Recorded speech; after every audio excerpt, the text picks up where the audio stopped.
Draft Representative Kyle. Great. Thanks, Danielle. Good morning, everyone. Thanks for being here, and thanks very much to CCM for promoting this event to your members. I think we have over 200 registrants for this morning, so that's very exciting. A lot of interest in climate action planning. My name is Kyle Scheel. I work for the Capital Region Council of Governments, and I'm the project lead for the Hartford area climate action plan. I'm joined here today by my COG counterparts and some staff at Connecticut Deep, who you will meet in a few minutes during a later portion of the session. So I will start sharing my screen, and we'll get right to the presentation.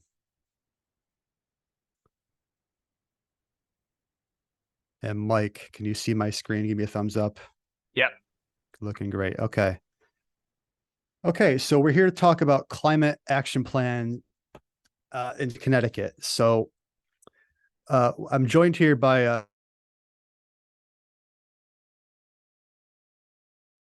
Kyle, looks like you muted just now for some reason.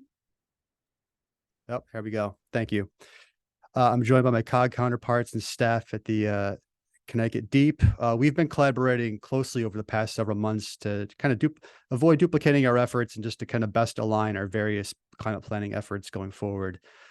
As Danielle said, if you have questions as I'm presenting, you can enter them in the chat, and my colleagues will be able to answer your questions in more detail, and that will allow us to kind of get through quite a bit of material in the short amount of time we have. So our goals for today, we want to start by giving everyone a general understanding of the framework of the Climate Pollution Reduction Grant Program, which is the program that's funding these climate action plans. Secondly, we want to make sure that everyone kind of understands how to best position these plans for future implementation funding that was just announced this fall. And lastly, and really the most important piece today is we want to take advantage of all the expertise that we have in the audience at the municipal level and at the specific sector level. So during the breakout sessions, we kind of want to collectively come together, identify some potential implementation projects and areas that we can work together so we can put our best foot forward for really strong implementation applications. So as far as the agenda, I will try to expeditiously give a quick overview of the Climate Pollution Reduction Grant Program, so we're all on the same page in terms of how the program works and the various program requirements. And then the heart of today's workshop will be the two breakout rooms. So the first of which will be sector-based by emission sector. That'll be 20 minutes. We'll have 6 breakout rooms based on emission sector, followed by a very quick report out session, kind of summarizing what we've talked about. That'll be followed by an MSA breakout room where it's broken down by geography, depending on which plan you will be located in, depending on where you either live or work. And then we're going to try and wrap up by 11:30. So another acronym for everyone to learn if you're in a government position, CPRG, the Climate Pollution Reduction Grant Program. This is the program that's funding these climate action plans. It's a new program created through EPA. It was created by the Inflation Reduction Act and has 3 primary objectives. The overarching one is to reduce greenhouse gas emissions, but it's intended to encourage collaboration across different bodies of government, provide a flexible planning and funding resource to help further these efforts, and it's really to help drive scalable and transformative decarbonization efforts across multiple sectors. It's really divided into 2 phases. So the first phase is planning, which is where we are now. And then the second phase is implementation, which I'll talk about in more detail in a little bit. But as far as the planning phase, there are 3 main sub-deliverables of the planning phase. So here's another set of acronyms for you. Priority Climate Action Plan, PCAP, due on March 1st. The second one is the Comprehensive Climate Action Plan, due a year later, summer of 25. And then there's also various status reporting requirements. And as you can see here, we need your input to make these plans viable, robust, realistic on the ground. So this type of event is sort of the first step in doing some of that outreach. So in terms of who got these grants, there's 2 separate buckets of money. One is for the states. So there's a state category, and then there's an MSA category. So what that means in Connecticut, these are the national recipients here. You can see on the map here. But what it means for Connecticut is there are 4 grants, one at the state level, administered through Connecticut Deep, and there are 3 separate MSA plans, Bridgeport, Hartford, and New Haven. So you can see the rough planning boundaries right here. I would just note the northeast portion of the state, they had the option. They chose to partner with the Worcester MSA. They felt it was more beneficial to them. So in terms of their lead agency, their lead agency will be the Central Mass Planning Commission, and then you can see the rest of the lead agencies here. So Hartford will be covered by CROG and RiverCog. New Haven will be covered by SCROG and NVCOG. In the Bridgeport area will be covered by MetroCog and WestCog. And I would just note the communities that are colored in gray, they are not included in any of the regional MSA plans. So by default, they are then included in the state planning efforts. So Connecticut Deep staff is here today to specifically to kind of, if you are in one of those communities colored in gray, they're here to specifically hear from you about your local concerns, your local priorities, and how to fold that into their planning efforts. Excuse me, which one would include Yukon stores? Why don't you someone answer that in the chat, and we'll get that answer to you, sir. In terms of the planning grant timeline, so we'll talk about primarily today. We'll go over the PCAP, the Priority Climate Action Plan. That is the first deliverable, and it's due on March 1st. And that's important for several reasons, but the main one is that it drives implementation funding, which I'll explain a few separate times because it is an important element. So in terms of what a PCAP requires, the emphasis is on near-term, implementation-ready, priority greenhouse gas reduction measures. So you can see the list of the sub-deliverables there in the table there. I bolded the ones that are required. And depending on your work plan, you can see some are encouraged. It'll depend on your specific work plan with EPA, but the bolded ones are mandatory for the PCAP, whereas the subsequent CCAP, the comprehensive plan, everything that's encouraged will be required for the CCAP, and there's also a higher level of associated detail and analysis. And then lastly, I would just draw your attention to that one line, quantified GHG reduction measures. So anything you're applying for implementation is going to have to be called out and identified in the PCAP as and quantifying how much it's going to reduce greenhouse gas emissions. So in terms of the timeline, as I said, this is a brand new program, so it took a while to kind of stand it up. So May, really through the summer, was standing it up, going back and forth with EPA, getting work plans approved. No one in the country even received funding until August. So really, this fall was spent kind of ramping up our outreach and engagement efforts, getting consultants on board. I think by now, most of us are close to getting consultants under contract to actually perform this work. So really between now and that March 1st deadline, it's going to be a very intensive period of planning, discussion, outreach, collaboration, and analysis as to get the PCAPs done by March 1st. So that would then lead to the implementation grants, which is the second phase of CPRG. So there's 4.6 billion in total, but 0.3 of that is dedicated just for tribes and territories. So for the most part, at the state level in Connecticut and for the municipalities, there's a 4.3 billion bucket, if you will, for implementation funds. These are very much intended to build on the planning grants. So as I said, anything that you want to apply for implementation must be identified in the PCAP. So the PCAP is going to drive the implementation grants.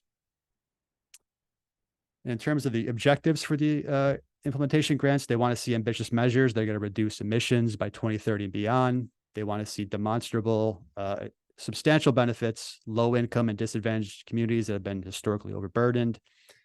They want to complement other funding sources. So that means other parts of the Inflation Reduction Act, the American Rescue Plan, the bipartisan infrastructure law, the CHIPS legislation, the semiconductor legislation, and other existing state and federal funds. And then lastly, they want to see these projects and policies that are scalable, that they can do them in multiple jurisdictions and they can replicate elsewhere. So they're really looking to kind of push the needle on all these objectives. In terms of who can apply, it can be the lead organizations. So in Connecticut, that would either be Connecticut Deep or one of the 3 COGs. Towns can apply. So if you have a project identified in a PCAP, you can apply on your own. Or it can be a combination of coalitions. So Deep and towns could partner, or the COGs and towns could partner, or the 3 COGs could partner. It could be, any number of combinations. And I would just draw your attention to the last bullet there. I'm pulling verbatim from the program guidance. They will not award implementation grants for the same measure in the same location. So it's not even subtext there. It's explicitly in the guidance of the program that they want you to coordinate your applications and talk to each other. They do not want duplicative measures for the same location. In terms of the timeline, so again, the PCAPs are due on March 1st, and then the application for the grants is due on April 1st. So we'll come back to this in a second. I will just say you were not expected to develop a robust application in a month. So we'll come back to that in a minute here. So in terms of the funding tiers, there's 5 different tiers. These are the rough tiers they estimate for allocations. And I would just draw your attention to the bottom row. So they're estimating, it's quite a range, but they're estimating anywhere from 30 to 115 grants total. And I think that's really just to preserve their flexibility, depending on the number of applications they get and the quality of applications they receive. So they're going to judge these on a tier by tier basis, but it's got to depend on just the number of applications they receive and the quality of them. They're going to be scored out of a total of 250 points. You can see the criteria listed here. And for now, I would just note the second row. Impact of greenhouse gas reduction measures is the single highest point category at 60 points. So that really means is you're going to have to show your work through data and analysis and the numbers and really make the case that whatever measure you're proposing is got to have a impact on emissions. So you're going to have to really do quality planning analysis work to make the case in these applications. And this table is just a slightly more detailed rubric of the previous table. I'm just showing the subcategories. You do not have to study this by any means.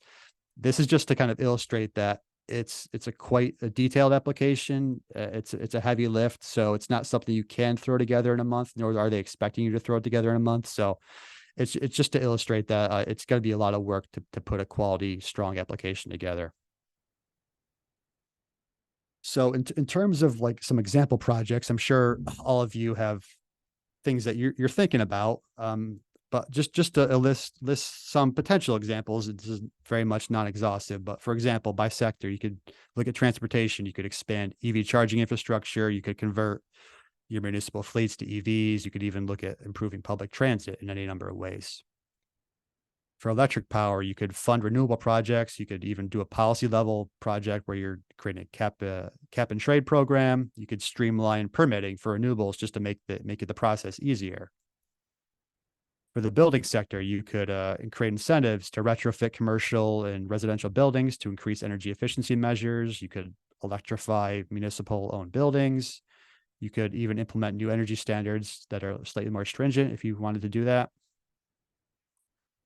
For the industrial sector, you could fund energy audits, equipment upgrades. You could even do something ambitious like the third bullet there, support markets for low carbon materials so they're more financially viable for the manufacturers, so they are more incentivized to make those type of products. For waste, you could work on programs to divert waste from landfills and wastewater plants. You could reduce single-use plastics and other greenhouse gas emissions associated with plastic production, any number of things. And lastly, for carbon removal, you could improve forestry management, plant trees to sequester carbon, restore land for carbon sequestration and carbon sinks. So any number of things we could talk about, and I'm sure we will during the breakout rooms. So some caveats for implementation projects is adaptation activities are not eligible. So they're going to want projects that are going to reduce carbon or pull it from the atmosphere. You're going to have to quantify reductions that you're proposing in your plan. You're going to have to quantify the reductions through 2050. Third, I would anticipate a very competitive process. So you're going to have to put your best foot forward. We all are have to put our best foot forward and do strong competitive applications that are really substantive and weighty. And lastly, they want to guys see meaningful engagement with low-income communities. So you can't really expect to do a perfunctory engagement and outreach effort and expect to be weighted strongly in that criteria. So you're going to have to kind of talk to people, get out in the community, figure out their concerns, and see what projects they're interested in and will be most impactful for those communities. So returning to the timeline. So there'll be the optional notice of intent is February 1st. You're going to submit our PCAPs by March 1st, and we're going to submit implementation applications by April 1st. So as I said, you're not going to do the application in a month. It's too complicated and involved to do that. But I think it's not the way, but a way to think about it would be some sort of parallel process where you have your PCAP. November and December, you have planning and engagement. You're having conversations and outreach. January, most of us will publish our draft PCAPs for public comment. You kind of do revisions in February, then you submit it in March. So parallel to that, for implementation is starting today, and events like today, we kind of collectively together identify a handful of measures that we think would be viable per sector.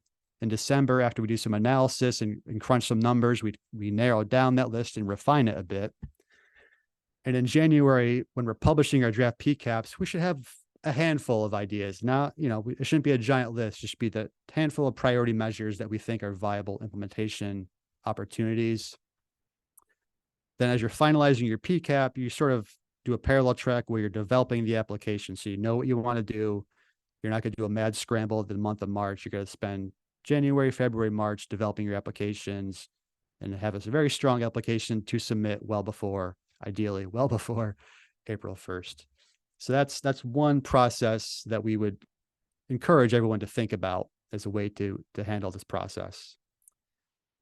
And I would just note that now through January is really the critical time. So events like this, and I'm sure we're all planning engagement and outreach efforts on our own.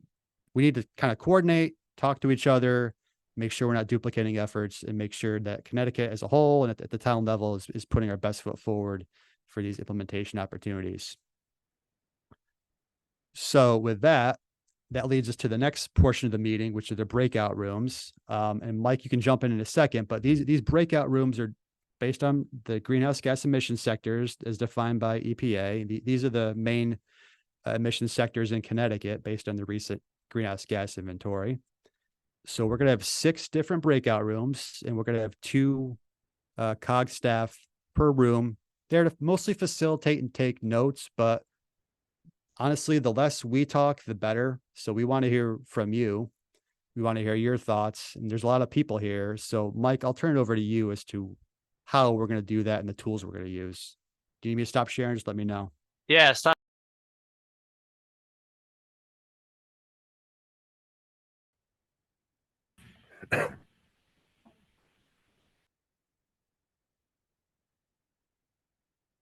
Wow, it is utter chaos, and I think it's great. I think we're getting a lot of input. Nick, thanks for managing those Zoom rooms. We get your warnings, and we just always surprised how fast the time just goes. That's my experience. I think it might be the same for everyone else too. I think we still have folks still joining back in. So Mike, we're doing okay on time. Do you, in the last 10 minutes, do you think maybe each of the lead agencies want to just take a minute to do a quick summary and plug upcoming events and which staff people they should connect with? Does that make sense? Yes, I think that's really a really good approach. I think we should start with the state. We haven't heard from them. Good call. Rebecca, you're on. That's okay. Let's see. Was she even in here? Hi, I'm here. Oh yeah. Okay. Sorry. Hi, I'll say that we had we had a couple of towns. We heard from Kent and Norwich, and we had Northwest Hills COG, and so this is, I think, a bit of a challenge that folks are trying to wrap their mind around about the relationship between the state plan and the regional plan. So I'm just going to sort of reiterate, what the information we shared there, that they're because EPA requires that anyone who wants to apply for funds, that their project, or what EPA calls a greenhouse gas reduction measure, has to appear in a priority climate action plan. So if you're not covered by an MSA plan, you have to have that measure in the state plan.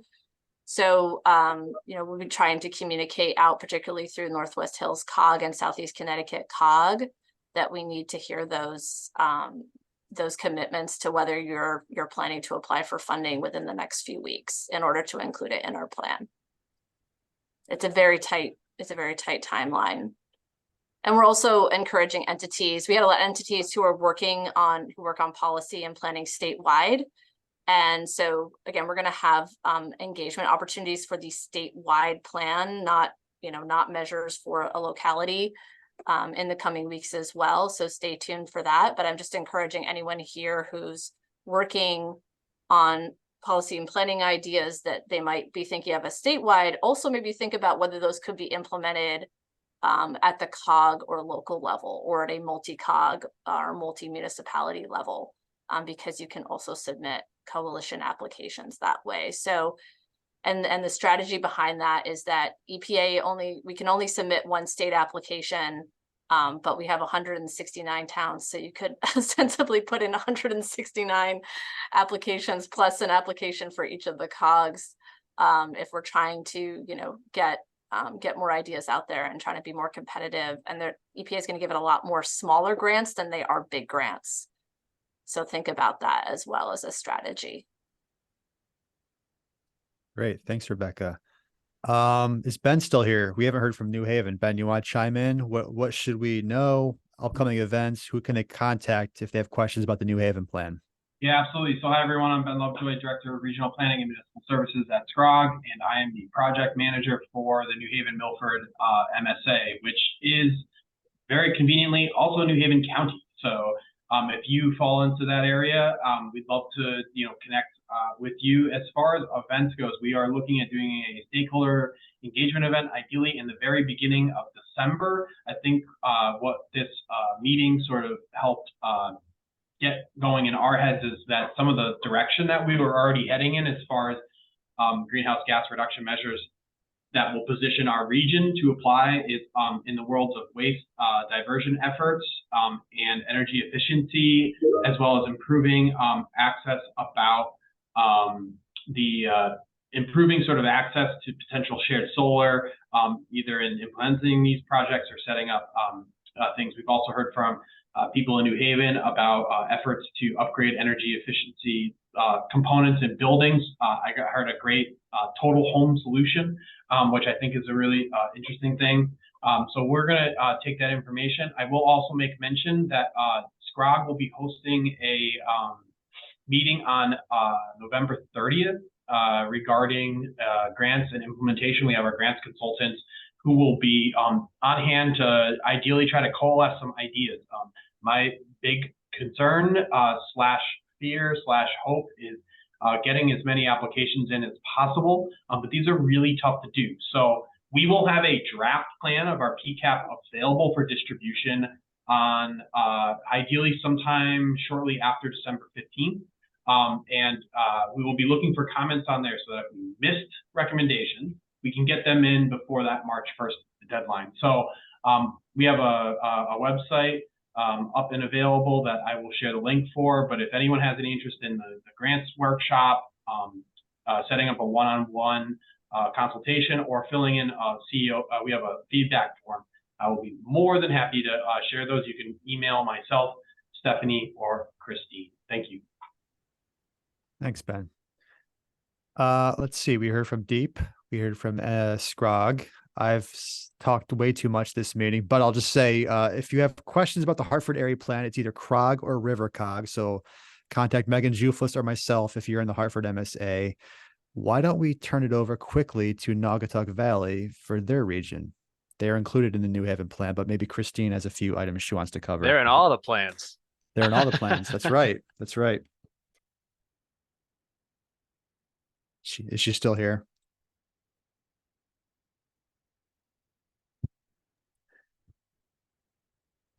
What? Might have missed her. Minister, that's okay. Drop. So if you're what about Bridgeport, Stanford, Norwalk? go That's for for last. No, I'm just Bridgeport. kidding. Save the best for last. Go ahead, Lindsay. Yeah, I know we want to be mindful of everyone's time. So I echo all the same things others have said, adding that myself, Lindsay, and Michael, WestCog and MetroCog are the people to contact if you have questions, additional ideas, additional thoughts. we are working on having we have a web page that has the information about the program, but we're working on adding more to it. So stay tuned.